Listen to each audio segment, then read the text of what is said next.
Right. So we're told that the package that was sent to CNN, the one that you're looking at that has caused the evacuation of their Midtown Manhattan headquarters, which is the pictures you're seeing now, was actually addressed not to someone who works at CNN, but to John Brennan, the former CIA director who sometimes appears on CNN or has appeared on CNN.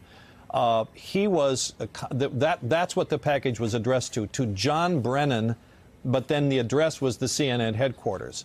And what we're told is that Mr. Brennan was contacted by CIA security because of the fact that, of course, he's a former official and they're concerned about his safety.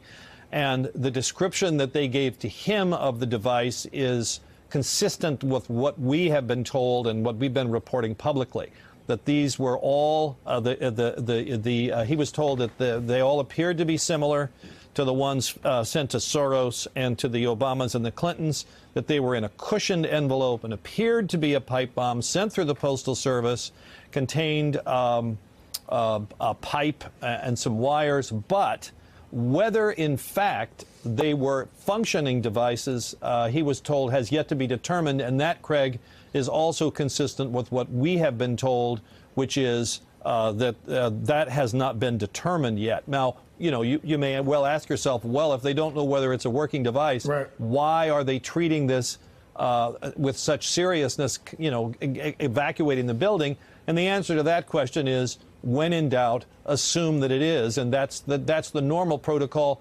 whenever there's a suspicious package that appears to be a bomb. So that's why you're seeing this being treated the way it is.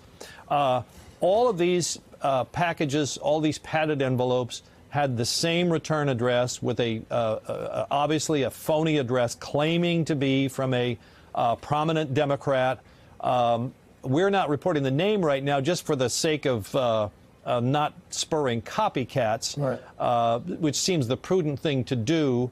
And I think there's some indication from law enforcement officials that there's at least a working theory on what state these packages were mailed from, which is a good sign that investigators have a good sense of that. And I think perhaps at this point it would be well to explain something about how packages are tracked in this day and age. When you send a package, when anyone sends a package through the mail, now flats like this padded envelope are going to be treated slightly differently than envelopes. But when the packages go through the Postal Service, obviously there's high-speed scanning and tracking to divert them and move them on to where they're supposed to go. But they're photographed, and it's possible to trace things back to roughly the point of origin by using the images that are stored by the Postal Service. So when you put something in the mail, it doesn't just get, you know, it is possible to track it, not necessarily back to the actual box that it was put in, but certainly possibly back to the state, possibly back to the local post office where it came from. So the ability of government officials to gather evidence and to work backwards is pretty sophisticated in this day and age.